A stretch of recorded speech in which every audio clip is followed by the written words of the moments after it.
بسم اللہ الرحمن الرحیم۔ السلام علیکم۔ روزی وائس چینل میں آپ سب کو خوش آمدید۔ آج میں آپ کے لیے ایک بہت ہی اچھی اور دلچسپ کہانی لے کر آئی ہوں۔ کہانی شروع کرنے سے پہلے آپ سب سے گزارش ہے کہ آپ نے اگر ابھی تک میرے چینل کو سبسکرائب نہیں کیا تو میرے چینل کو سبسکرائب کیجیے، ساتھ جو بیل آئیکن ہے اس کو بھی کلک کیجیے تاکہ ہر نئی آنے والی ویڈیو آپ تک آسانی سے پہنچ سکے۔ میری شادی میرے چچا زاد سے ہوئی تو اس نے مجھے کمرے سے نکال دیا اور بولا تو ایک بد کردار لڑکی ہے۔ مجھے بہت غصہ آیا۔ میں رات روتے ہوئے سوئی۔ جب صبح اٹھ کر نہانے گئی تو یہ دیکھ کر دھنگ رہ گئی کہ میرے پورے جسم پر زخم کے نشان تھے اور پورا وجود درد سے ٹوٹ رہا تھا، لیکن مجھے تو کسی نے نہیں مارا تھا۔ پھر یہ روز ہونے لگا، میرے جسم پر زخم کے نشان ہوتے، لیکن مجھے رات کا کچھ یاد نہ آتا کہ ایک دن میں نے اپنے کمرے میں کیمرہ چھپا دیا اور جیسے ہی صبح اٹھی تو واپس زخم کے وہی نشان تھے۔ میں نے جلدی سے کیمرہ کھول کر دیکھا تو آسمان گویا سر پر آن گرا، کیونکہ اس میں تو میں خود ہی۔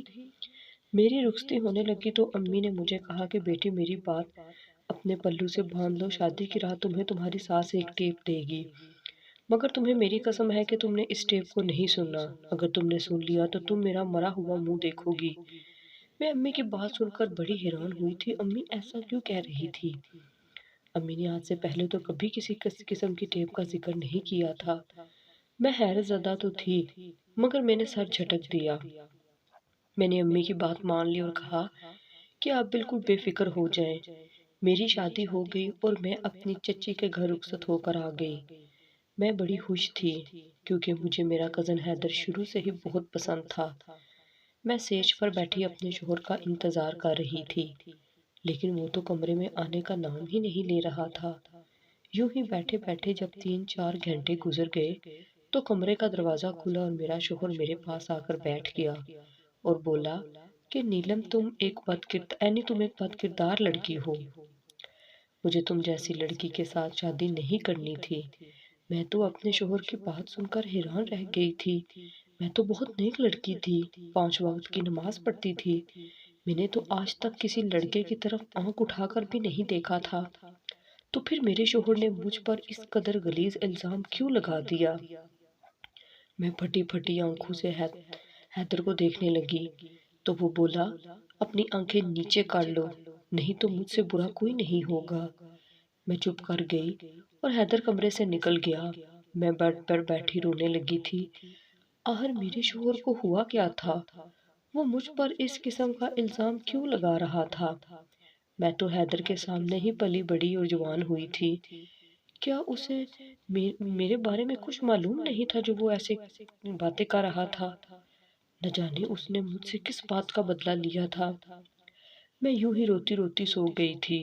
صبح اٹھی تو میرا سر درد سے پھٹنے والا تھا، لیکن میں نے گھر والوں کو منہ بھی تو دکھانا تھا، اس لیے میں نہانے کے لیے واش روم چلی گئی۔ لیکن میری حیرت کی انتہا نہ رہی جب میں نے اپنے جسم پر نیل کے نشانات دیکھے۔ ایسے لگتا تھا جیسے مجھے کسی نے مار مار کر میرا برا حال کیا ہو، لیکن میرے جسم میں تو کسی قسم کا درد ہی نہیں تھا اور نہ ہی مجھے کسی نے مارا تھا۔ میں تو رات بھر بیٹھی روتی رہی تھی۔ میں حیرت زدہ سی تھی۔ میں جلدی سے نہا کر کپڑے پہن کر باہر آ گئی تھی۔ میں کھوئی سی تھی۔ چچی نے دیکھا تو وہ میرے پاس آ کر بولی میرا گھر کیسا لگا؟ میں مسکرا کر بولی چچی آپ کا گھر تو شروع سے ہی میرا بہت پسندیدہ گھر تھا۔ میری چچی میری طرف دیکھ کر میری پریشانی بھانپ گئی تھی۔ وہ بولی تمہیں کیا ہوا ہے؟ مجھے تم کچھ اداس سی لگ رہی ہو۔ میں نے آؤ دیکھا نہ تاؤ میں چچی کے گلے لگ رونے لگی اور میں بولی چچی مجھے حیدر نے بد کردار بولا ہے۔ چچی کا منہ کھلے کا کھلا رہ گیا تھا۔ وہ بولی تم فکر نہ کرو، حیدر کو آنے دو، اس کی طبیعت تو میں ٹھیک کروں گی۔ اس کی ہمت کیسے ہوئی؟ اس نے میری اتنی پیاری بچی کو بد کردار کہا۔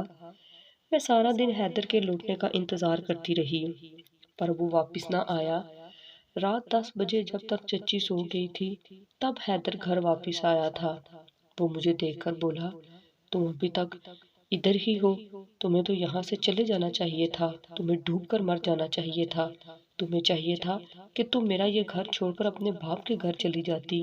میں بولی حیدر میرا آپ کے ساتھ نکاح ہوا ہے، میں باقاعدہ طور پر رخصت ہو کر آئی ہوں، اب اس گھر سے میرا جنازہ ہی جائے گا، میں تو کبھی جانے والی نہیں ہوں۔ حیدر مجھے گھور کر بولا یہ تو وقت ہی بتائے گا کہ کون جاتا ہے اور کون نہیں جاتا۔ اتنا کہہ کر حیدر ایک بار پھر سے دروازہ مار کر گھر سے باہر نکل گیا تھا۔ میں حیرت زدہ سی تھی کہ آخر حیدر کو ہوا کیا ہے، وہ میرے ساتھ اس قسم کا سلوک کیوں کرنے لگا ہے۔ میں کمرے میں آ کر لیٹ گئی اور رونے لگی، اور یوں ہی میری آنکھ لگ گئی۔ جب میں فجر کی نماز کے لیے اٹھی اور وضو کرنے لگی تو بازو پر نیل کے نشان دے کر میری جان نکل گئی تھی۔ میں نے سوچا کہ میرے ساتھ کیا ہو رہا ہے۔ پھر میرے ذہن میں خیال آیا کہ کہیں حیدر تو مجھے مار پیٹ کر نہیں جاتا، لیکن پھر میں نے اپنے خیال کو جھٹک دیا تھا، کیونکہ میرے جسم میں کسی قسم کا بھی درد نہیں تھا، اور اگر وہ مجھے مار پیٹ کر جاتا تو مجھے اس بات کا علم تو ہوتا نا۔ اب میں حیران تھی کہ میں کیا کروں، میں اپنے شوہر کو کیسے راضی کروں۔ میں یہی سوچ رہی تھی کہ اگلے دن حیدر شام کو گھر لوٹ آیا تھا۔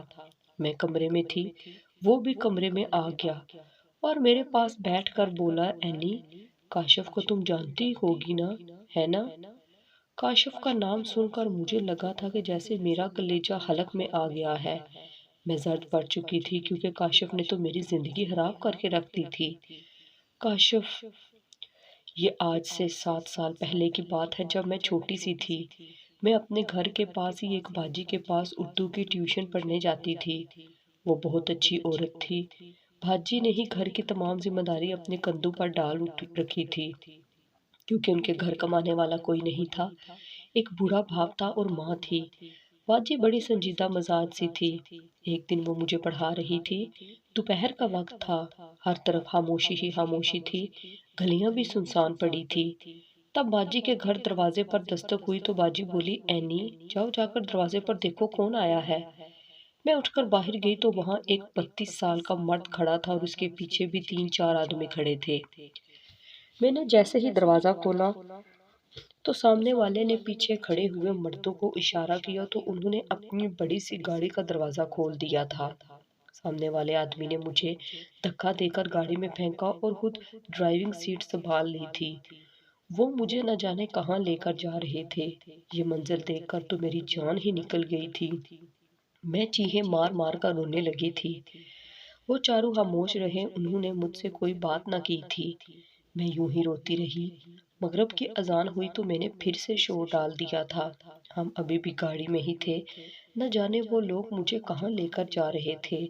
میں روتے ہوئے بولی، امی جی، مجھے بہت ڈر لگ رہا ہے، مجھے آپ کی بہت یاد آ رہی ہے۔ میں جانتی ہوں کہ بابا بھی مجھے یاد کر کے آہیں بھر رہے ہوں گے۔ میں نہیں جانتی میں کہاں جا رہی ہوں۔ سامنے والا 32 سال کا مرد بولا، میرا نام کاشف ہے، یہ نام یاد رکھنا بڑا کام آئے گا تمہارے۔ یہ بھی ہو سکتا ہے کہ ہم دونوں کا واسطہ پڑتا ہی رہے۔ میں نے مزید بلند آواز میں بین ڈالنے شروع کر دیے تھے۔ پھر کاشف نے گاڑی موڑ لی اور بولا کہ چپ کر جاؤ، اب رونے کی ضرورت نہیں ہے، میں تمہیں تمہاری ماں اور تمہارے باپ کے پاس چھوڑ کر جا رہا ہوں۔ پھر وہ کچھ ہی دیر بعد گاڑی کو ٹیوشن والی باجی کے گھر کے سامنے روک چکے تھے۔ کاشف بولا کہ جلدی سے اس گاڑی سے اتر جاؤ، اس سے پہلے کہ کوئی تمہیں میری گاڑی سے اترتا ہوا دیکھے اور تمہارے لیے مشکلات پیدا ہو جائیں۔ میں جلدی سے گاڑی سے اتری اور باجی کے گھر میں داخل ہو گئی۔ باجی بہت گھبرائی ہوئی کھڑی تھی۔ وہ بولی، اینی، تم کہاں چلی گئی تھی؟ میرا ڈر سے برا حال ہو رہا تھا۔ میں یہی سوچ رہی تھی کہ اگر تمہاری والدہ تمہیں لینے آ گئی تو میں کیا جواب دوں گی، لیکن یہ شکر ہے کہ تمہارے گھر میں سے کسی کو بھی علم نہیں ہوا کہ تم 3-4 گھنٹے گھر سے غائب رہی ہو۔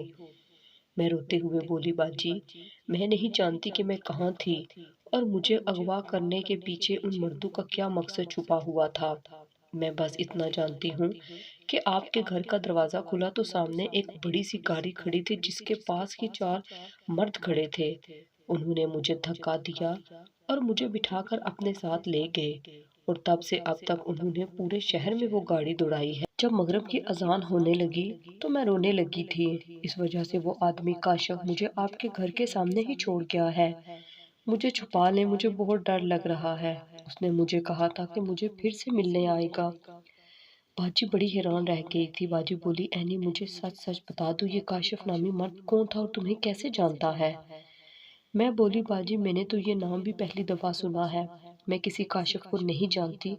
پھر باجی میرا بستہ اٹھا کر مجھے دروازے تک لے گئی اور بولی ہمارے گھر میں تمہاری ٹیوشن کا آج آخری دن تھا، میں نہیں چاہتی کہ آئندہ کوئی ایسا واقعہ پیش ہے اور میں ہی پھنس جاؤں، اس لیے مجھے معاف کر دینا۔ میں نے اپنا بستہ اٹھایا اور گھر واپس آ گئی۔ میں نے اس واقعے سے متعلق کسی کو بھی نہیں بتایا تھا کیونکہ میں خود بہت ڈری ہوئی تھی اور میں نہیں جانتی تھی کہ اگر میں نے گھر والوں کو اس واقعے کے متعلق بتا دیا تو وہ میرے ساتھ کس قسم کا برتاؤ کریں گے۔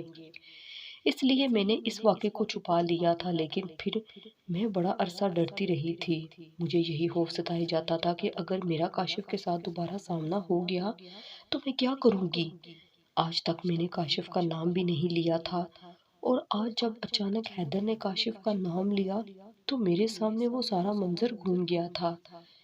میں نے اس بار جھوٹ سے کام لیا اور میں نے نفی میں سر ہلا دیا کہ میں کسی قسم کے کاشف کو نہیں جانتی۔ آپ کیوں مجھ سے اس لڑکے کے متعلق پوچھ رہے ہو؟ حیدر مجھے گھور کر بولا، سچ تو میں تم سے اگلوا کر ہی رہوں گا۔ حیدر چلا گیا تھا جبکہ میں اپنا سر دونوں ہاتھوں میں تھام کر بیٹھ گئی تھی۔ حیدر مجھ سے کون سا سچ اگلوائے گا جو میں جانتی ہی نہیں۔ مجھے تو اتنا بھی علم نہیں تھا کہ کاشف کون تھا اور وہ کہاں سے آیا تھا، پھر اچانک کہاں غائب ہو گیا تھا۔ حیرت کی بات تو یہ تھی کہ حیدر کاشف کے متعلق کیسے جانتا تھا، اسے کیسے معلوم ہو گیا تھا ان سب کے متعلق۔ میرے سر میں درد شروع ہو چکا تھا، میں رونے لگی تھی۔ تبھی چچی بھی گھر واپس لوٹ آئی تھی۔ مجھے یوں روتا دیکھ کر وہ بھاگ کر میرے پاس آئی تھی اور بولی، اینی بیٹا کیا ہوا ہے تمہیں؟ کیوں رو رہی ہو؟ میں بولی، چچی آپ تو جانتی ہیں نا کہ آپ نے ہمیشہ مجھ سے یہی کہا تھا کہ آپ مجھے اپنے حیدر کے لیے دلہن بنائیں گی۔ آپ کی باتیں سن سن کر تو مجھے حیدر سے محبت ہو گئی تھی۔ آپ کو یہ بھی علم ہوگا کہ حیدر بھی مجھے چاہتا تھا۔ یاد ہے وہ کالج سے واپسی پر میرے لیے سموسے لاتا تھا اور آپ سے کہہ کر جاتا تھا کہ اینی جب گھر آئے گی تو اسے یہ سموسے کھلا دینا۔ چچی نے اس بات میں سر ہلا دیا تھا۔ میں بولی، چچی اب وہ پیار اور وہ عزت کہاں چلی گئی ہے؟ حیدر میرے ساتھ بات کیوں نہیں کرتا؟ کرتا بھی ہے تو مجھے کہتا ہے کہ تم بد کردار ہو، کبھی کہتا ہے میرا گھر چھوڑ کر چلی جاؤ۔ کہیں ایسا تو نہیں ہے کہ بچپن کی محبت جوانی کی دہلیز پر قدم رکھتے ہی کہیں کھو گئی ہے؟ چچی بولی، اینی ایک مشورہ دیتی ہوں تمہیں، ایسا کرو کہ تم یہ گھر چھوڑ کر چلی جاؤ۔ میں حیدر سے کہہ دوں گی کہ تم اس سے ناراض ہو گئی ہو، پھر ہی اسے عقل آئے گی، دیکھنا تمہارے پیچھے کیسا دیوانہ ہو جائے گا، سر کے بل چل کر تمہیں لینے آئے گا۔ میں چچی کی باتیں سن کر حیران رہ گئی تھی۔ بھلا ایسی کون سی عورت ہے جو بہو کو یہ تلقین کرے کہ وہ اس کے بیٹے کو چھوڑ کر چلی جائے؟ میں نے سر جھٹک دیا اور اپنے کمرے میں جا کر لیٹ گئی تھی۔ یوں ہی میری آنکھ لگ گئی تھی۔ صبح جب بیدار ہوئی تو میرا جسم پھر سے نیلا ہوا پڑا تھا۔ یہ زخم کے نشانات، یہ نیل جانے کہاں سے آتے تھے؟ میں اپنے نشانوں کو دیکھ کر رونے لگی تھی۔ آج مجھے امی کی یاد بار بار ستا رہی تھی۔ تب ہی مجھے امی کی نصیحت یاد آئی تھی جو انہوں نے رخصتی کے وقت کی تھی۔ انہوں نے مجھے ٹیپ کے متعلق کہا تھا کہ وہ ٹیپ تھی کہاں؟ مجھے تو چچی نے کوئی ٹیپ نہ دی تھی، پھر امی نے مجھ سے قسم کیوں لی تھی؟ میرے ذہن میں ایک خیال بجلی کی طرح آ رہا تھا، کہیں تمام راز اس ٹیپ میں تو نہیں چھپے؟ یہ بھی ہو سکتا ہے کہ چچی مجھے وہ ٹیپ دینا بھول گئی ہوں۔ میں نے فیصلہ کر لیا تھا کہ میں ہر صورت میں وہ ٹیپ ڈھونڈ کر ہی رہوں گی۔ میں نہا دھو کر باہر آ گئی تھی۔ میں اپنے مرحوم چچا کو یاد کرنے لگی تھی۔ میں بولی، چچی جب چچا حیات تھے تو اس گھر میں کتنی رونق تھی۔ چچی بھی غمزدہ ہو گئی تھی۔ وہ بولی، جب تمہارے چچا زندہ تھے تو میں بہت ہلکی پھلکی سی تھی، میرے ضمیر پر کوئی بوجھ نہ تھا، کندھے غم کے پہاڑوں سے خالی تھے، تب زندگی بڑی اچھی لگتی تھی، اب تو دل بڑا ملال سا رہتا ہے۔ میں سوچ میں پڑ گئی تھی کہ چچی کس گناہ کا ذکر کر رہی ہیں۔ خیر میں نے سر جھٹک دیا تھا۔ میں بہانے سے اٹھی اور جھاڑو پکڑ کر چچی کے کمرے میں جانے لگی تو چچی نے مجھے بازو سے پکڑ لیا۔ ان کے چہرے کا رنگ اڑ چکا تھا۔ وہ بولی، کہاں جا رہی ہو تم اینی؟ میں بولی، چچی آپ کے کمرے کی صفائی کرنا چاہتی ہوں۔ چچی نے ایک دم سے جھاڑو میرے ہاتھ سے چھین لیا تھا۔ وہ بولی، میرے ہاتھ سلامت ہیں ابھی، تمہیں اس تکلیف میں پڑنے کی ضرورت نہیں ہے، میں اپنے کام خود کر سکتی ہوں۔ چچی نے آج تک مجھ سے اس لہجے میں بات نہیں کی تھی۔ ان کا غصہ دیکھ کر میں سمجھ چکی تھی کہ دال میں کچھ نہ کچھ تو کالا ضرور ہے، ورنہ چچی میرے ساتھ اس طرح کا برتاؤ کیوں کرتی؟ میں چپ چاپ بیٹھ گئی تھی۔ میں نے سوچ لیا تھا کہ میں چچی کے کمرے کی تلاشی لوں گی۔ میں بس موقع کی تلاش میں تھی، اللہ اللہ کر کے مجھے موقع بھی مل گیا تھا۔ ایک دن چچی کی طبیعت بگڑ گئی تو وہ حیدر کے ساتھ شوگر چیک کروانے کے لیے ہسپتال چلی گئی تھی۔ میں نے ان کے جاتے ہی گھر کو اندر سے بند کر لیا اور چچی کے کمرے کی ایک ایک چیز چھان ماری تھی۔ سب کچھ بڑے سلیقے سے پڑا تھا، مجھے کوئی بھی ایسی ویسی مشکوک چیز نظر نہ آئی تھی۔ میں اپنا سر تھام کر رہ گئی تھی۔ سب سے آخر میں نے الماری چیک کی تھی۔ اس الماری میں ایک عجیب قسم کی بڑی سی چابی تھی جو چچی نے اپنے کپڑوں کے نیچے چھپا کر رکھی ہوئی تھی۔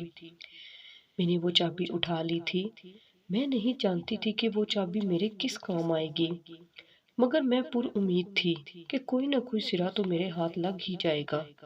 اب میں پورے گھر میں چل پھر کر ایک ایک چیز کو غور سے دیکھتی تھی تاکہ معلوم ہو جائے کہ یہ چابی ہے کس جگہ کی، لیکن میرے ہاتھ کوئی سرا نہیں آیا۔ ایک دن میں کپڑے دھو کر چھت پر ڈالنے گئی تو میں دیکھ کر حیران رہ گئی کہ وہاں ایک کمرہ ہے جس کو بڑا سا تالا لگا ہوا ہے۔ میں سمجھ گئی کہ ہو نہ ہو وہ چابی اسی کمرے کی ہوگی۔ میں جلدی سے نیچے گئی اور بہانے سے چابی اٹھا کر ایک بار پھر سے چھت پر آ چکی تھی۔ میں نے وہ چابی چھٹ سے تالے میں لگائی تو وہ کھل گیا تھا۔ میری خوشی کی انتہا نہ رہی۔ میں نے جلدی سے دروازہ کھولا اور اندر چلی گئی۔